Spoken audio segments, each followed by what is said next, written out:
Viral sa social media ang obra ng isang pintor sa Nueva Ecija. Kakaibang tinta kasi ang ginamit niya sa pagpipinta kay Pangulong Duterte, ang sarili niyang dugo.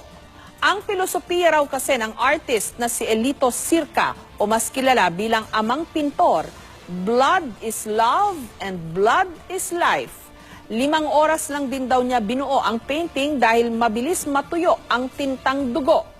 Bukod sa Pangulo, ilang sikat na personalidad na rin ang ipininta ni Sirca, katulad na lamang ni pambansang kamao Manny Pacquiao.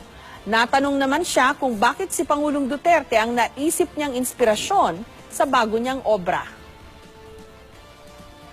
Kaya yung subject ko ay si Pangulong Duterte sa ngayon kasi nakikita ko sa kanya yung pagiging nationalistic at yung kanyang pagkamababang loob pagdating doon sa pang-personal na buhay.